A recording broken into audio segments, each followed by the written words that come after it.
Namaste, everyone. Welcome to Satsang.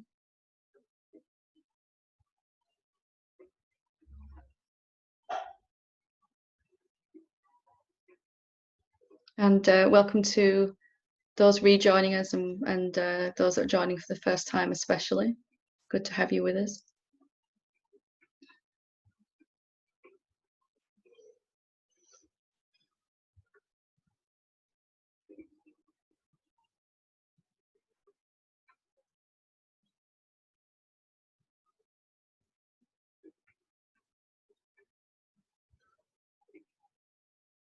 So I wanted to shift focus a little bit, and over this next 3 satsangs, I wanted to take a look, perhaps a deeper look at what the core aspect is of this teaching. There are really 3 aspects of this teaching that if you sort of get a grasp, a hold of, and understanding experientially how to practice, that really you will have a foundation for waking up completely and overcoming any challenge that you may have as part of your awakening and ongoing deepening.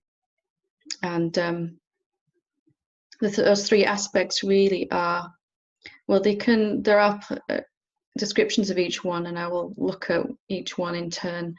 I was going to look at meditation today, what meditation is in its truest form, in its most direct form. And then we'll look at, on Thursday, in Thursday Satsang, we'll take a look at self-inquiry. And then a week today, we'll look at contemplation. And the 3 of them together are not really different. They are really 3 ways of looking at the same thing, but they are useful in different situations. So, people are always asking, what should I be doing to wake up? What did I actually do that made the difference in my awakening? And it was these 3 things. And there is a point, as I just said, where they all meet, they all come together. But it really hopefully serves us to take a look at each one individually. So we'll start with meditation today. I'll go through my own meditation that I'm teaching in this teaching, and very direct meditation. And there are as many forms of meditation as there are seekers, and everyone is suitable for different people and different pathways, and that's fine. But the one I'm going to talk about is what I did directly to wake up, and I found it to be the most intense, the most powerful, the most condensed form of any practice that anyone can do that I've worked with. So it's not to say it's the only meditation, of course, but it is the one that worked for me. And it's the one that we've described in, I've described in a Dissolving Ego book as well. It's totally in line with those practices. So meditation is really just a focus on what is real. Meditation in its most direct, most comprehensive form is a simple practice of putting attention on what is real. So we're going to talk about that a little bit, and then we'll do a little guided meditation as part of this satsang to kind of illustrate that, just how simple and powerful it can be in actual practice. And with any meditation at all, the key is consistency. So if you had Monday off and you sat for 10 hours, with breaks obviously, and meditated, and then didn't do anything else for the rest of the week, you're going to get less benefit out of that than somebody that can only sit for 20 minutes a day in meditation. The consistency every 20 minutes every day, is going to build up and really start to accumulate as something powerful. And meditation should accumulate, the effects of meditation in your own life, your own awakening. So what is meditation? I've said it's already said it's a focus on what is real, but how do we actually do that? What do we actually do in practice? And the most direct way that I've found is to simply bring attention to that which is in the background of our experience. So right now, as you're sitting, there is, as you're listening to this, there is what's going on in your experience. There is what your body's feeling, thinking, any sensations in the body. There's the noises in our surroundings. I can hear the rain falling on the window, from the window ledge. I can hear various noises in the room I'm sitting in. And then there is the kind of the background of experience, which I found it really challenging to focus on what I was in terms of meditation and focus on the witness. But I did find ways to focus on what is the background, because it's the same thing. So it's the space in the background, the space that the room is appearing in, or if we're listening to if we hear the rain on the window, the silence which is there, which allows the rain to be heard. So anything that's happening in your experience, we can use that to contrast. So if something's changing in your experience or moving like your thoughts, you can use that to contrast, to show you that part of you that isn't moving and changing. So meditation is simply to bring attention, to notice that which is constantly here, but we don't always give it very much of our attention at all, because it doesn't seem to be very exciting when we first start out with our practice. And our thoughts, our changing mind and emotions and experience from moment to moment have seemingly so much more hypnotic allure to them than that which is stable and constant in the background. So meditation is just a simple thing of bringing attention to what is happening in the background of experience. If you notice that attention always goes to what's happening in the foreground, what's moving, what's changing, and by default, that's our habit. So meditation, a simple practice in its most direct form, is to build a new habit, to bring attention to what is not changing, what is stable and constant, what is always present. So the real self, we know, even intellectually, we know it's infinite, it's everywhere all the time. That means it must be here in our experience in this moment. It cannot ever be absent, therefore. Our meditation, we can't fail to find it. Even if we're simply just aware of the spaciousness, the empty space in which this room, in which my body, in which these words are appearing in, that's a form of meditation in its most direct way. So it's also helpful to know what this meditation isn't, because that will hopefully help to clarify. If my attention is on the experience that I'm having in this moment, my attention goes to what's present in this room, what my words are that are coming out, what's something that's going on in my body, then I'm going to feel like I am separate to what I am experiencing. My attention will be coming from one place only. It'll be focused on one place only, and I will feel separate to everything else. And when we focus like this, and we focus on our experience, most of us are constantly focused on our thoughts, and then we have to experience those thoughts as true. This meditation also, we're not trying to change our experience. If some emotion were to arise inside me as I'm meditating, or some loud noise in my environment, then most of us have this habit of wanting to try to change our experience in meditation. But what I'm talking about here is even more simple than that. That whatever arises in my experience, I'm going to just gently guide attention to look at the background of that experience. So I'm not going to try to change anything that's going on in my experience whilst I'm meditating. Why is that? Because if I'm trying to change my experience and I'm coming from my egoic perspective, I'm coming to my meditation as a separate being who's interacting with the experience, instead of a much more direct looking at that formless space, the silence, the awareness, the stillness in which thoughts and sounds and experiences and emotions are all moving and arising. So if I'm trying to change my experience, then I'm going to be the doer. I'm going to be trying to get somewhere in my meditation, instead of just paying attention to that which is constant, that which is always in the background and isn't trying to get anywhere. And from that place, my meditation will become increasingly effortless, increasingly simple. And my only task, so to speak, is to notice when my attention has gone back to something happening inside my experience. So if I'm paying attention right now to the formless space in which this room is appearing, can't see it, can't grasp it, can't see it with my eyes at least, but I'm aware of it. There's awareness of that space in which all this is appearing. Or you could say, I can hear the silence in which these words are resonating.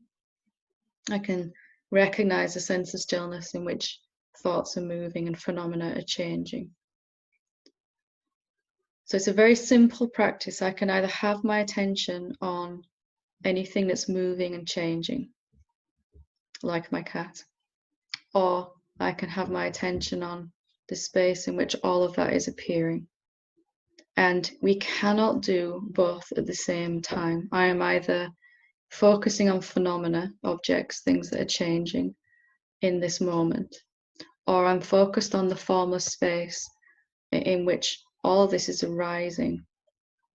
And I focus on the formless space, the silence, the stillness, the background of my experience, that which is constant. Everything happening inside that is just going to unfold. If my attention is on the background of my experience, my body still can talk, it's still breathing, I can still interact like this.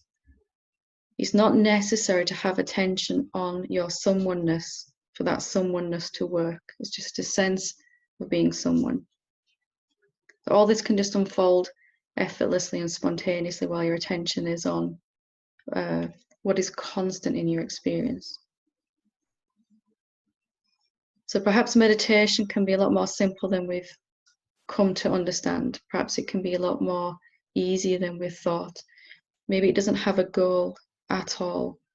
If there is a goal, it really is only to build this habit. It's just a habit that we have to always look at thoughts first and emotions first and things that are changing in our experience first. And you can simply form a new habit by a little practice each day of putting attention on what is unchanging in your experience.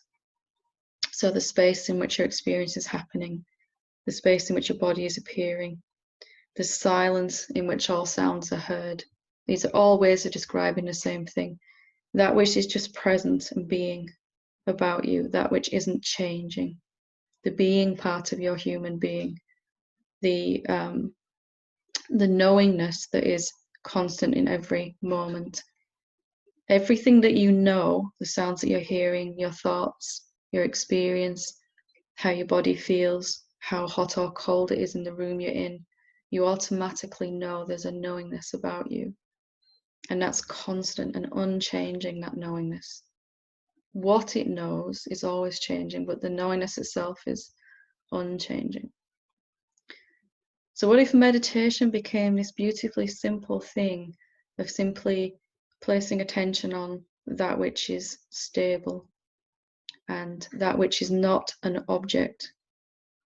The silence, stillness, the formless awareness is the pure sentience itself. It's the intelligence that animates the body and all of this that makes this all appear to be. And so putting your attention on that is going to allow you to begin to experience a stopping, a resting, a real slowing down of the mind, not by something you're forcing your mind to do, just by simple placing attention on that which isn't moving and changing. And it's completely possible to do this, to build this into a habit that eventually becomes spontaneous and effortless. That's the truest form of meditation. And really what any awakened being has done is just to cultivate this habit until it just becomes something that's happening effortlessly, continuously, so that they can no longer only focus on phenomena and automatically focus on phenomena happening in the experience. The default setting, if you will, the habit is to be automatically focused on the spaciousness that all this is arising in, the beingness, the consciousness, the presence in which all experience is arising and falling away. So what's the purpose of placing attention on what's real? It's because from that place, anything that we want to change in our experience is going to change by itself anyway. If I simply rest my attention on what's real, then my mind and body are going to become increasingly saturated with the light of the truth, the power of the real self, and anything that needs to right itself in my world is going to right itself. The more consistently I focus on what's real, the more these things are going to begin to sort themselves out anyway. Where my life is tangled up and not working properly will be where I'm really focused on phenomena, where I'm really focused on an emotion or thoughts, and I'm trying to change that. If I am resting attention on that which is constant and in the background of my experience, then my experience is going to flow much more effortlessly in the way that really begins to surprise and delight me. If instead I'm focused on the experience and trying to change it, then I'm coming from my egoic sense of self, which isn't wrong at all. But for most of us in Satsang, it's begun to feel too small, too constrictive, too limiting. And it's going to really begin to not work to try to change my experience anyway. It's going to have the opposite effect.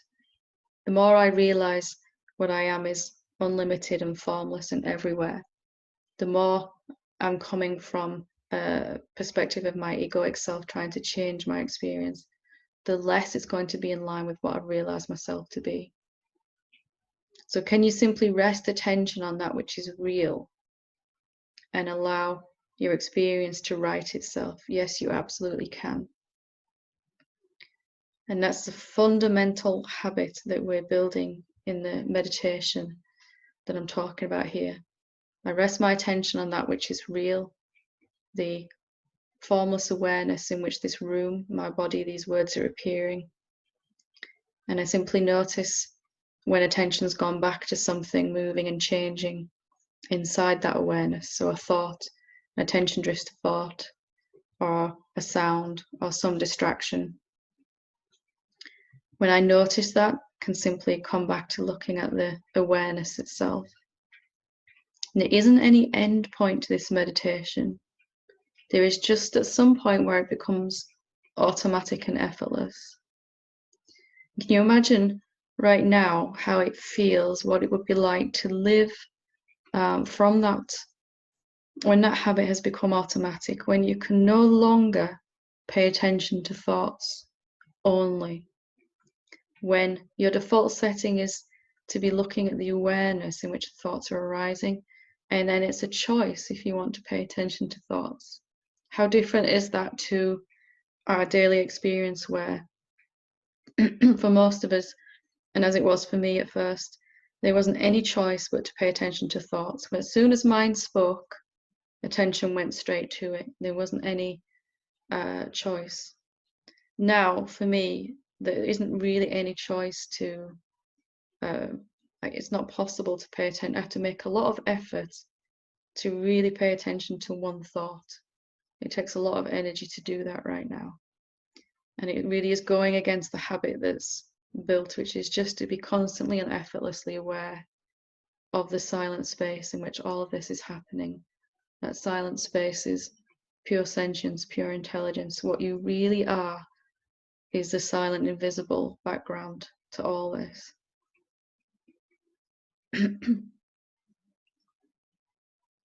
So can you just bring your attention to that which is in the background? And do you have to try to change what's in the foreground? Or is that just a habit of perceiving yourself to be someone experiencing something?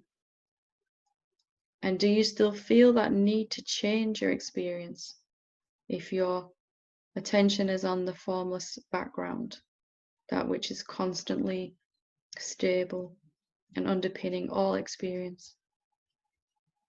And maybe that is the most effective way to have your experience change the way you want it to.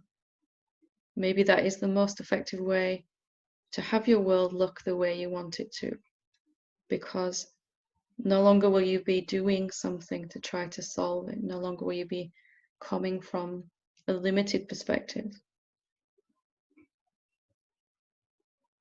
So meditation in its truest form is simply paying attention to what is, or to what is real, and most importantly to what is permanent and unchanging in our experience.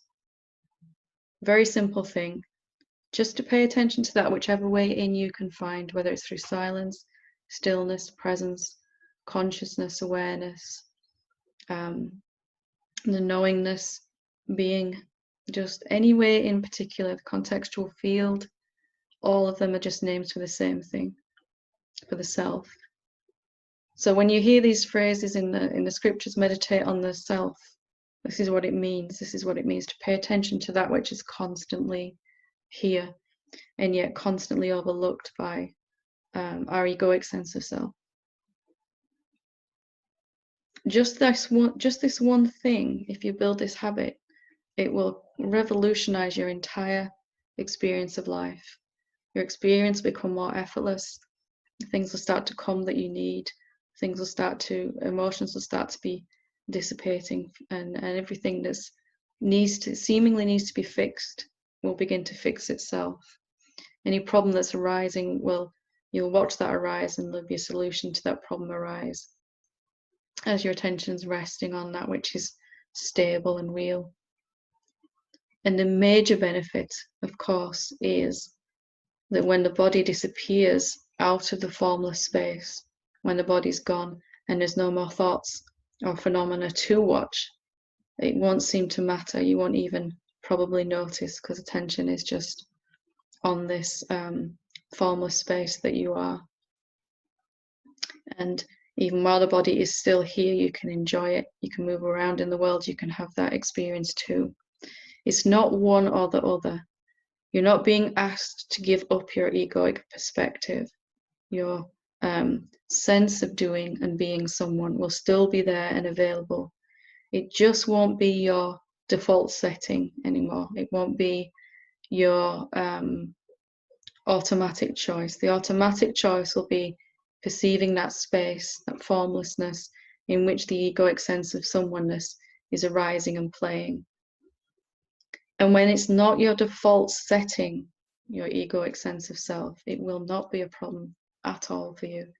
It will just be another phenomena arising inside the real you, and it won't trouble you at all. In fact, it'll become extraordinarily useful. Your someoneness is necessary while the body is here, but it's just a sense of someone. So I hope you're getting a taste of how simple meditation can be. And I thought just for 10 minutes we could with our eyes open or closed, we'll just go into a little bit of practice just to show how easy it is, and how simple, and how it feels as well. It will feel nice for your body and mind too. So if you want to join in, you're very welcome. Just with your eyes open or closed, however you're sitting is fine. Just probably best not to lay down unless you have some back problems or something, because we do tend to nod off and fall asleep when the body relaxes. So just as you're sitting, eyes open or closed, absolutely fine. And just to notice the space in which all this is appearing, or the awareness, your awareness that's constant in the background. We're always aware. Right now you're aware of these words, You're aware of the sounds in your environment. You're aware of the space in the room that you're sitting in. You're aware of how your body feels. All that is just happening effortlessly, and the awareness is present. So it's just a simple shift of focus to become aware of the awareness, to notice that there is awareness present, rather than to pay attention to what we're aware of. Just noticing that awareness. And even if you get distracted by a thought, awareness goes to listen to thoughts again. The moment you recognize that awareness drifted to thoughts, you're immediately watching awareness again. You're watching where awareness went. It went to the thoughts. And now it's back to look at itself. And we can start with a simple question: am I aware right now? And that question will bring you to recognition. There is awareness present. And just a simple placing attention on that awareness, noticing that you're aware. Either with your eyes closed, you can just recognize you can't see anything. You're aware that you can't see with your eyes when they're closed. Very simple. Or with your eyes open, what your eyes are seeing are reporting back to your awareness. What your ears are hearing is being reported back to awareness.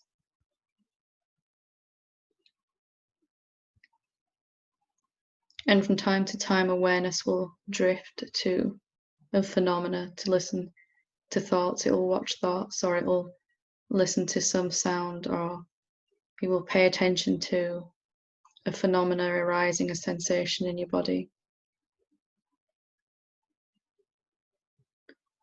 And as soon as you recognize your attention's drifted, you can just bring it back to that awareness.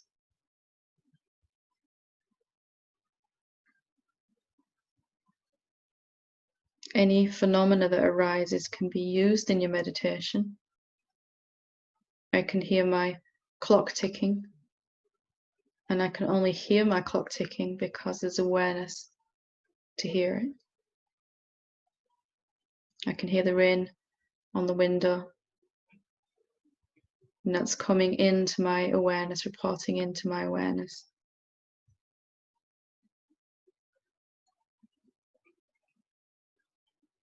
Just to ask the question, what is my awareness watching right now? It will bring you immediately back to being aware of this awareness.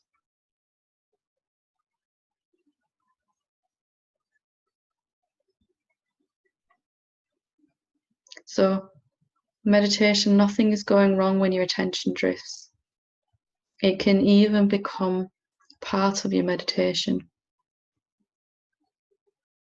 We're aware of our awareness, and then awareness gets lost for 30 seconds or a minute, listening, watching thoughts, completely absorbed in thoughts. And then at some point, we recognize that awareness is watching thoughts. It really doesn't matter. As soon as we recognize, we're aware of what our awareness is doing, what it's focusing on. When we noticed it's focused on a phenomena, we bring it back to look at itself. Am I aware right now? Very, very simple.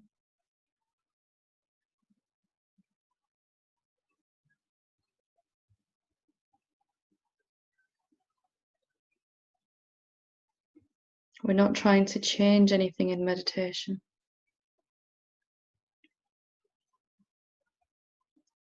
Just enough to recognize when you're aware of phenomena, thoughts, objects, things, and to bring awareness back to itself.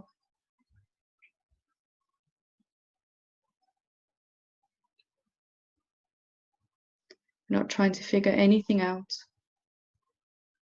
We're not trying to reach a goal in this meditation.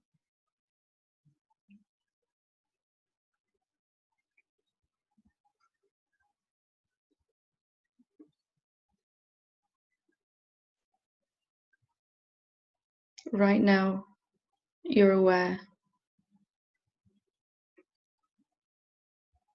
That is the meditation, to notice you're aware.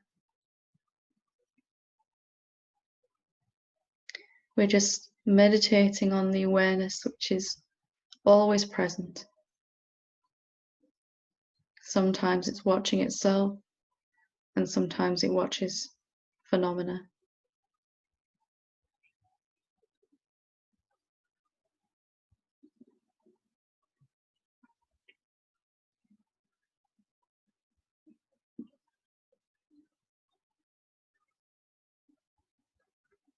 Just a very simple practice.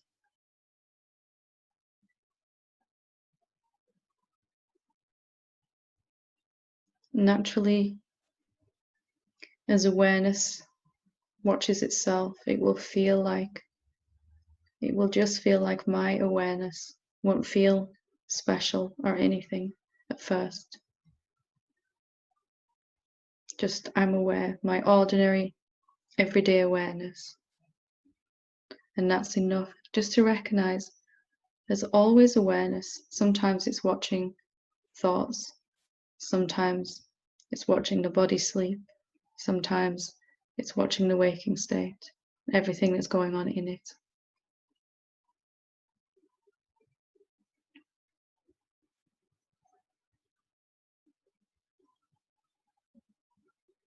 During our meditation, we're just noticing awareness.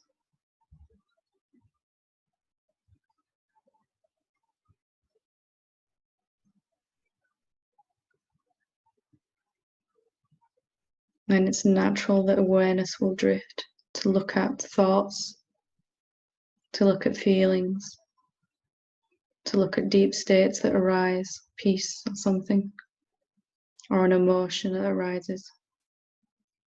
You just simply bring it back when you notice it's drifted. Bring it back to looking at itself. Am I aware right now?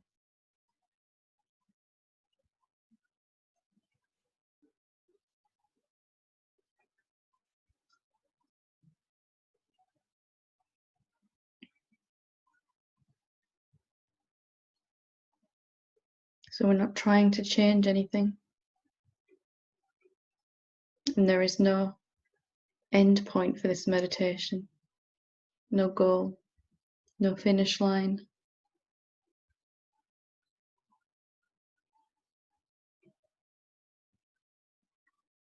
Just enjoying how it feels to be aware of awareness.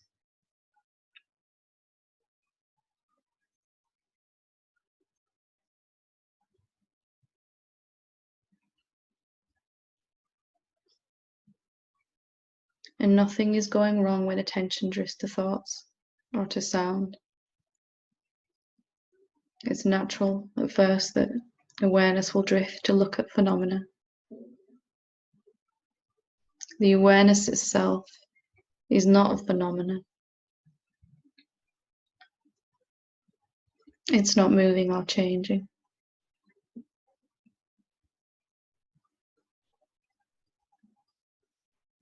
It's just very simply, am I aware right now?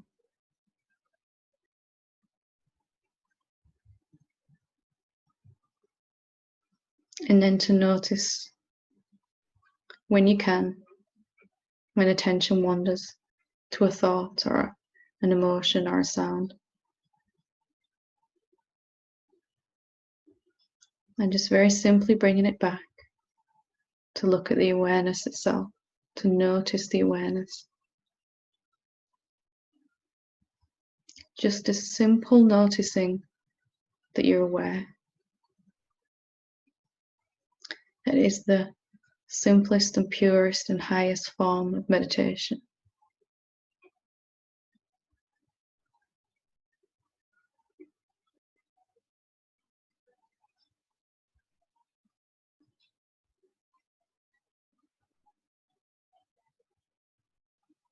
Enjoying how the body feels, the mind feels when awareness comes to rest upon itself.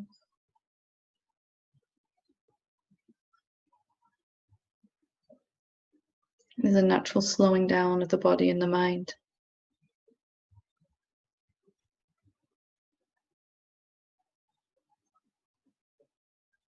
But that's not why we're doing it. We're just recognizing what is real, what is always here, the awareness itself.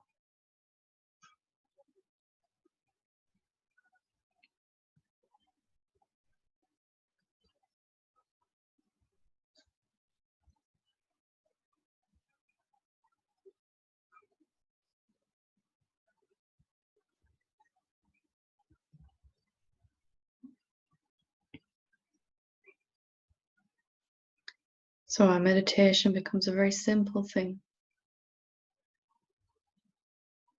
a very easy thing, to notice the awareness,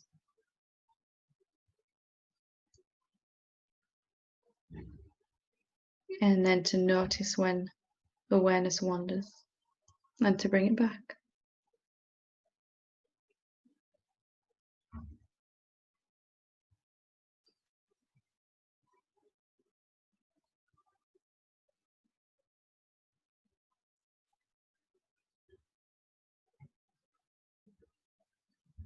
And over time, with consistency, becomes more and more obvious that that awareness is you. Awareness is silent, intelligent, vast, unending, unlimited, ever present, indestructible, not suffering. All this just is revealed effortlessly, simply from watching awareness.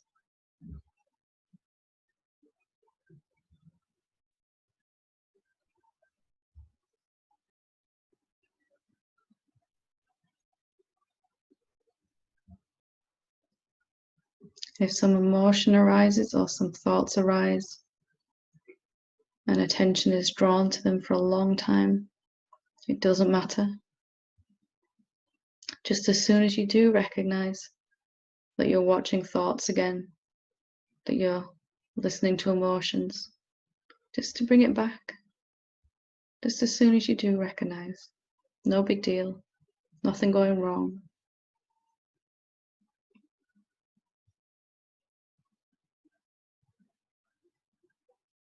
And just gradually, more and more, this will just become effortless. Attention will just stay on the awareness more and more without you doing anything.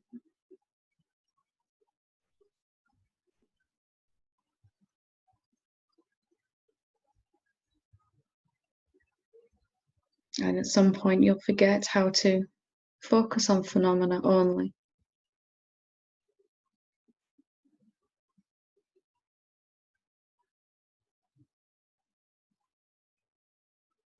You'll forget how to always pay attention to thoughts.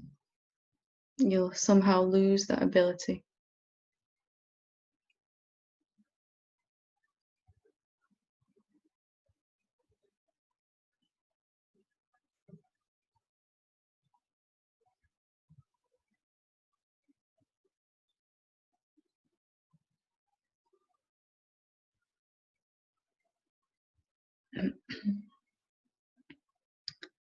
Okay, so if you have your eyes closed, you may want to just open them for a moment as we bring this meditation, this formal meditation, to a close. And it's just important to recognize that meditation, it starts off as something we're doing, perhaps something we give some time to each day, but it will increasingly become something that you're just being. You will be that meditation itself rather than something you're doing. So more and more throughout the day, you'll just find automatically attention goes to the awareness rather than what awareness is actually, rather than any phenomena arising in that awareness. Your mind and body can effortlessly function without your attention on them at all, amazingly. In fact, they'll probably function much better when your awareness is watching itself. I know that may seem a strange thing to understand at first, but try it out when you're not driving and when you're not working and things like that at first.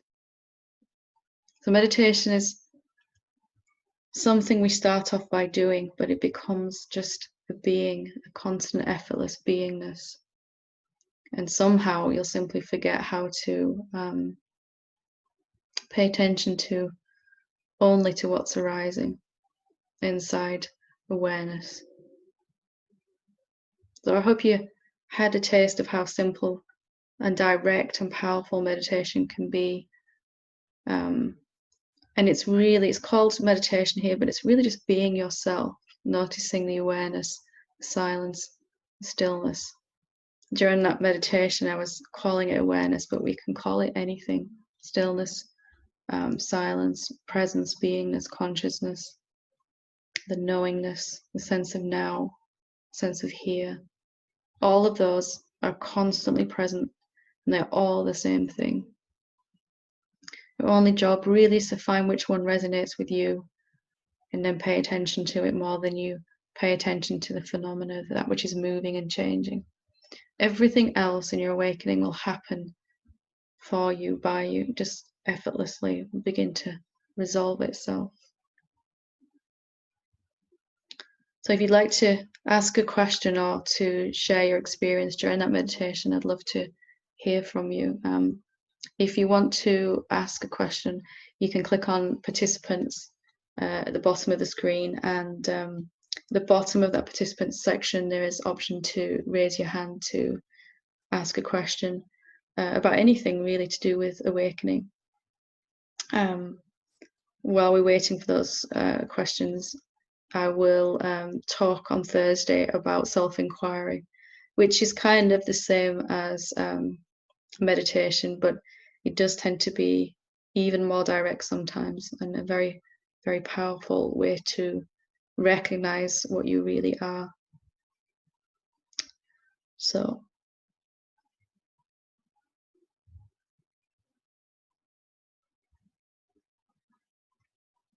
okay, if anyone would like to ask a question, maybe we're all in a nice deep state after meditation. Okay, Sophie.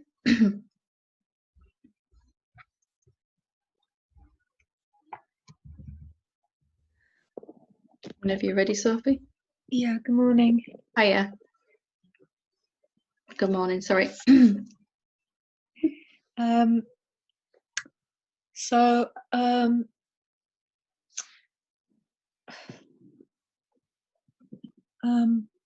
Sorry.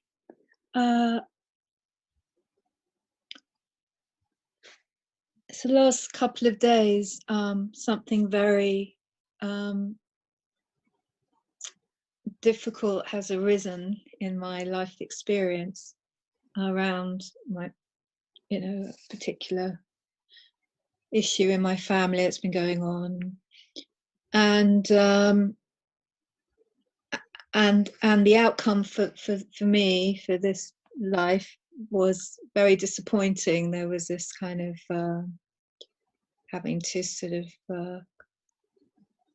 let go of a certain structure that I was holding on to, certain desire or whatever, and really realizing that was a teaching to go deeper into the truth of who I am beyond those wants and needs on that level as a separate self, wanting something or wanting some kind. But the energy around it and the thinking around it has been very, very concentrated for a really long time.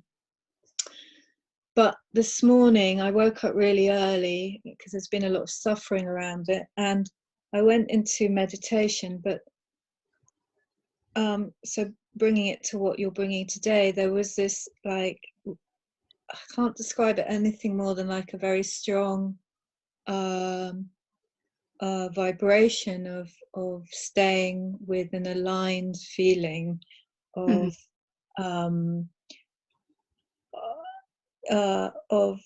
of presence of who I am, without going into, the thoughts then stopped, the feelings then stopped. There was a sense of awareness of the contraction around that, trying to kind of come back in or work itself out somehow, and bringing that presence to that sort of.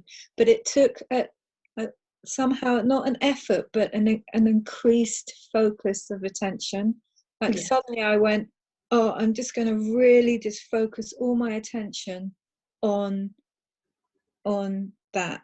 And it I don't know if that's an effort, but it took a kind of concentration of energy, and it kind of felt truer, obviously, than being kind of always addicted to the issue and everything.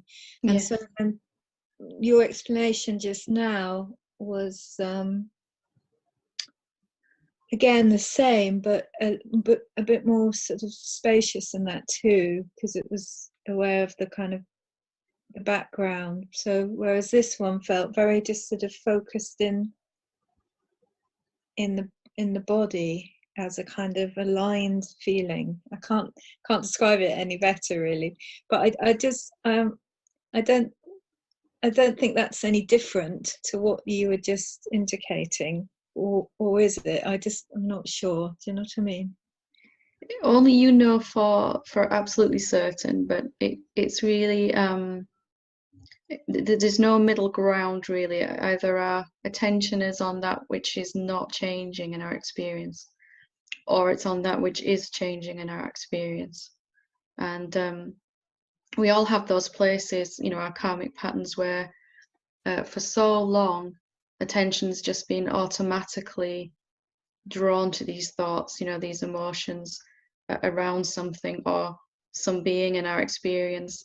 Whenever that arises, attention's just automatically gone there. That's what these karmic patterns are, where we don't seem to have a choice at that time whether to pay attention to the awareness or the thoughts. It's straight to the thoughts and the charge that's happening around something, whether it's a desire, as you were saying, or some sense of needing something, or some particular being or event that happens.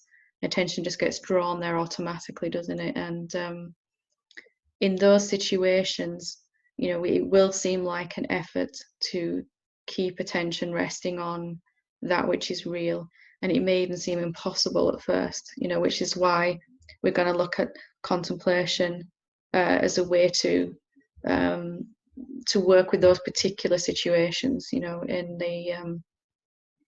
We'll look at that a week today, but if you notice what happens during those moments, and notice where attention goes, it's enough to recognize, am I watching something that's changing here, or am I watching the unchanging?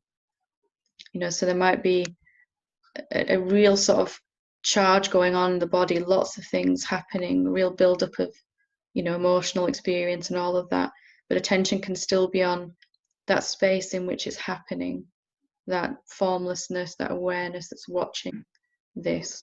You can allow the charge of the emotion, we're not repressing it at all, but at the same time we can be watching that which isn't changing. Sometimes takes a little practice when something big comes up like that. Can you get a sense of it? Yeah. But I was not sure whether I was focusing on something that was changing in a sense, because it felt like a kind of, but ultimately it feels like a sort of power, an inner power. I know that sounds a bit there's the clarity and the power that comes with watching what is real. You'll begin to notice that some sense of something building, accumulating inside the body, which is really just the clarity and the knowingness and the seeing and the power that comes with being yourself. It begins to build up. And even that sense of power or clarity, it's good, but it's still not quite the same as watching the awareness itself, because sometimes you might feel very empowered, sometimes you might feel less empowered. So there's still changing, there's still a phenomena, very subtle phenomena that's changing, but there's still awareness of even that, isn't there? Awareness of that sort of sense of building. It's the natural effect on the body and mind of watching what is real, of paying attention to, this kind of very simple meditation, is that the body and mind will start to feel much more alive, much more clear, much more present, much more happy, all of that, which are quite seductive things to look at, a sense of peace building and all of that. But still, if you maintain attention on what is not changing at all, that which is invisible and intangible about you, then these things will just build up anyway. The peace and the love and the sense of joy will begin to come back into your experience. Great, thank you very much. Very good question. Thank you. Lovely. Okay, Frank. There we go. Sorry. My name is Frank. How you doing, Helen? Nice to meet you. Nice to meet you too. I'm glad I tuned in this morning. My name is Frank. I'm in Belfast here in Ireland, and you just took me away there. I was sort of captured by every word that you said. But there's also a deep sort of sense of wonder and a curiosity within me. And I don't know where I get caught up in words, but when it comes to mindfulness, which is very sexy at the moment, very popular, right? Yeah, fashionable. What's that? Very fashionable at the moment, isn't it? Very fashionable, right? So when it comes to, say, mindfulness, right, and awareness, so it's about that awareness. Is there a difference between awareness in a definition, right, compared to mindfulness, or vice versa? I would say that that we've been describing this morning, again, this is just from my own experience of what worked for me, because that's my truth. But mindfulness did bring some clarity. It did really help.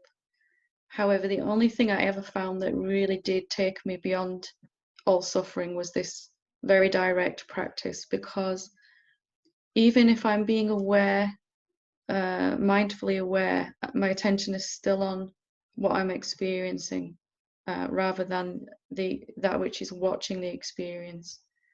So I found mindfulness, and again, people may have different definitions of what they mean by mindfulness, but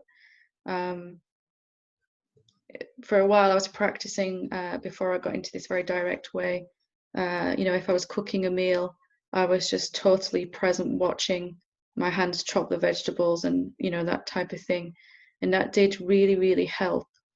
But in the end, it was still, I found it was still watching the experience rather than watching the space in which the experience was happening. And again, it's horses for courses, so to speak. Not everyone is ready for such a direct practice as we've done today, but I think when you are ready, it kind of resonates that it's in the end, we're either watching a phenomena or we're watching that space in which the phenomena are arising. Our real being is not changing at all. So there is a difference as far as what I'm teaching and what we've spoken about today between the two. And it's really just a question of how direct you want your practice, basically. How every road leads to the same place. It's just how twisty and turny and how quick you're going to get to that goal. For myself, I just kind of fell in love with how it felt to be in such a simple things always work for me, and I always love simplicity. It's the only thing that's ever really got me out of suffering, if I'm honest. So I don't know if that helps you to distinguish between the two. It does. But tell me, please, what is your practice? Just exactly as we've done today. It's just constantly going on now, effortlessly. And does it have a name? Say that again, sorry? Does it have a name? Well, there are practices, very similar practices I've described, exactly the same practices in the Dissolving Ego book. But like this one was just called Being Aware of Awareness. There's other ones, Listening to the Silence, Resting in the Stillness. They're all names for the same thing, really. That which doesn't have a name. And then finally, I don't want to hog on here, but no, these are good questions, very good questions. Thank you. So would the source of your practice, would it be Zen? I don't really like to pin it down, to be honest, to a name. I don't really think names are all that important. But I guess it's a very direct path, what I'm teaching, and it's always based on my own experience. That's about as much as I'd like to pin it down, really. And who taught you? It's a kind of mishmash of every single spiritual practice and religion I ever studied, which was a lot. And I kind of cobbled together every little bits that resonated with myself from everything that I studied. I just tried to study every single, from Zen, like you said, to everything every possible thing I could get my hands on. I was just like a sponge for about 17 years, and it culminated in what I'm actually teaching. That's what the directness of it that really brought me out of suffering once and for all. I mean, all the contemporary teachers, of course, that are around about today. I've listened to thousands of hours of those, and I can't really say there was any one teacher in particular. That it was more of hearing the same truth through, every source I was looking. That same message was coming in different ways from different people. Personally speaking, I'm a Zen student, and I've been a Zen student here in Belfast for about the last sort of 30 years or so. I've got a great Zen teacher, the Abbot of San Francisco Zen Center, and together we opened the center in Belfast. But I love what you say, and that is especially coming from Belfast, where we have like orange, green, Catholic, Protestant, as you can understand. The reason why I sort of introduced Zen in Belfast was, to look for like a middle way or another way. Yep. It has been very successful, but I still think it defeats the purpose, and the purpose was, neither this nor that. Mm-hmm. Because as you say, in order to keep it simple, so if we bring about a definition, then people are looking for that definition. Yeah. And then it's almost like something else to if you say as well, the moment, if I was to say, I'm teaching this way or that way, people build an idea about it in their mind, and it really just detracts from the simplicity of the practice, really, which is to, really what we're all doing this for is to come out of suffering once and for all, isn't it? And to not be stuck on ideas about particular things, and that's what I try to encompass is the simplicity and the directness of it. It shouldn't be hard to do if it's what we already are, and it's always here. We can't really fail to recognize it once we sort of know how to recognize what's always here. Just a very simple thing then to do that. And do you see what we've done today? Is that on a recording? Have you recorded this session? Yes, it'll be on YouTube afterwards. There's loads of other ones as well on my YouTube channel. Loads of similar things, you can sort of dive in there and explore them. I'll do that. Fantastic. Lovely to meet you. And you too. Okay, Megan.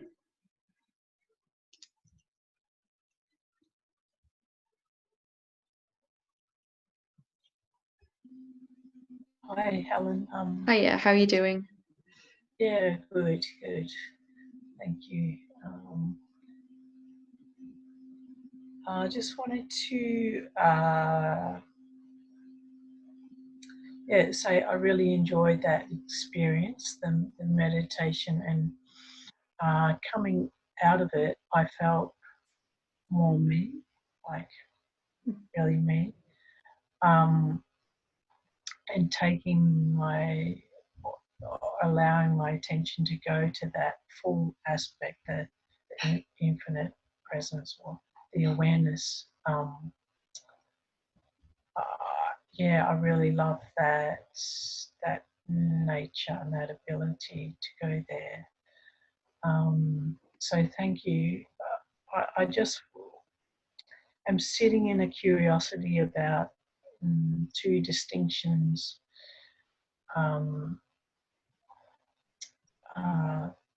Because I also, coming out of that, felt quite spacey and dispersed, and my nature is to be dispersed. That's kind of how I flow, and it's not always healthy. So I'm in the process of exploring what it's like to, with breath work, to actually bring my energy to center. Yes. So I'm doing another, like a breath exploration and bringing everything to center, which is quite different for me. And when my energy becomes aligned and centered, I'm actually really connected to the cosmos as well. So they're very different organizations connecting me. And I don't know if you have any thoughts on what's more healthy or what's, you're probably going to say neither one's wrong. I don't know what you're going to say. Can you speak to that in some way? Yeah, it's just like you said, whatever feels the best for you, whatever feels right for you, of course, is right for you. I do understand completely what you were saying about, if I understood you, when I started meditation, first of all, years ago, I very much used it as a way to avoid life. I was always looking to escape life, and I was cautious when I started a meditation practice that was so direct, because I was worried that I was going to start to hide again, to avoid life again. But I actually found it had the opposite effect when I really dived into it. It made me very aware of the present moment and everything that was going on inside this moment, So there can be, and the beautiful thing about what we've done this morning, today in this Satsang, is it doesn't contradict with any other experience, any other meditation, any other practice, and it doesn't have to be done exclusively. There's plenty of people that do it, and they do another practice as well, afterwards or before. So you can combine both, not at the same time. That's what I would say. One or the other. Rather than trying to, but one and the other is what I'm trying to say. Is totally fine. It's they're not going to contradict each other, and whatever helps you to feel. There are some beings where their biggest challenge is that they're a little too grounded, and they kind of have a little challenge trying to explore the higher possibilities of experience. And then there are other beings like myself, and I think like you're describing, who are very much already into those places and have trouble staying on planet Earth sometimes. Perhaps both a combination, both of those would be good. Whatever helps you feel centered is going to naturally lead to an awareness of what is constantly present, because we're much more present in the moment anyway doing that.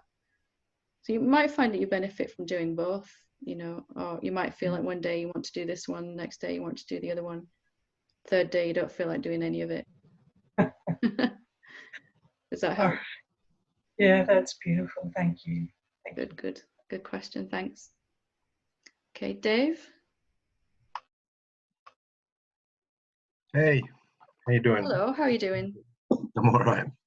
Long time no see. It's good to see some familiar faces and some new ones. And I just wanted to thank you for the help that you've given me over the past year or so. And I love what you said. I love what you said about abiding in the moment and abiding in the now and all that stuff, because I certainly have been through the washing machine, potentially emotionally, over the last 6 months. My son's tried to take his life on a few occasions, and I've had a few upheavals at home, but I'm okay, you know. I'm okay because of what you taught me. And I did want to say, not just as a plug, but to anyone who hasn't done the Dissolving the Ego course, I'm not sure whether you're doing it or anything like that, but I would thoroughly recommend the book Dissolving the Ego, at least, and and all your material. And I've brought a few friends along today because I have spoken about you on a few occasions, and you've certainly helped me with my sobriety. That's for sure, and you've deepened my level of sobriety. I was sober 18 years this last week, and that's part of the reason why I wanted to come here. Yeah, no, it's good because, but I've had to deepen. You know, I found that over the last year I've had to deepen my spiritual, whatever it is, like you say. I don't know. Well, as you said, it's brought unique challenges this year, hasn't it, that you haven't faced before. Yeah. Yeah, through self-inquiry, definitely. You know, but I'm okay. You know, and that's the amazing thing is this. I can't explain it. I can't explain how you've helped me. You know, it's just that power of what's real, isn't it? It gets inside you, it gets established, and it just it undermines your ability to suffer in any moment, doesn't it? Whatever's going on, there's just this part of you that's okay, and you know, has that stability and that clarity and that firmness. And that's what you really grabbed a hold of and really took to heart and dived in with the practice. You know, I've had a bit of a calling over the last 4 or 5 months, which is taking me a little bit away from it. But I've never felt part of it. You know, and I've never felt different. You know, apart from the Satsang or Sangha or anything. But I just I have had a calling. I've had a major calling because I put the flag up. I put the sail up and ask God or whatever it is to do Thy will, to do its will or whatever the will is. I don't know, but it's certainly taken up my time, you know. So it's been amazing, but it's you know, and I'm just very grateful. And it wouldn't have happened if I'd not been doing Satsang. So yeah, it's pretty cool. Pretty cool. I like that. Good. Yeah, it's good. Fantastic. Well, it's good to see you again. Yeah, you too. Yeah. Good to see all of you. Thanks for sharing that as well. Appreciate it. Thank you. Lovely. James. Hi, Yes. nice to meet you. Nice to meet you, and I really am grateful to actually get to attend a live satsang. I watched some of your videos and stuff, but honestly, I just woke up this morning with my normal Monday morning anxiety attack, you know, and I was trying to work through it. Actually. Using a little something I heard Ian, he's in the square down there, Yes. say a few weeks back. And I was fortunate to look at my phone and see that David had texted me to tell me that at 5 a.m. this is coming on. And I just wanted to share that, you know, really, I guess since like the age of 8 or 10, I've been a very overly anxiety-ridden person. And I got sober almost 11 years ago, and it took a couple of years for me to realize that meditation was a part of the program. And I read books on meditation like that were that thick, you know. I remember those ones, yeah. Yeah. And to watch me try to learn to meditate, excuse me if this reference is somewhat vulgar, but it was like watching somebody, you know, have a painful bowel movement or something. It was just silly. And I was trying it all at once, you know, and at any rate, just to cut short, I was fortunate to be able to attend this morning because the simple things work for me too. and that was so simple and so direct, and the relief was so immediate that I'm just words can't express how grateful I am for being here this morning.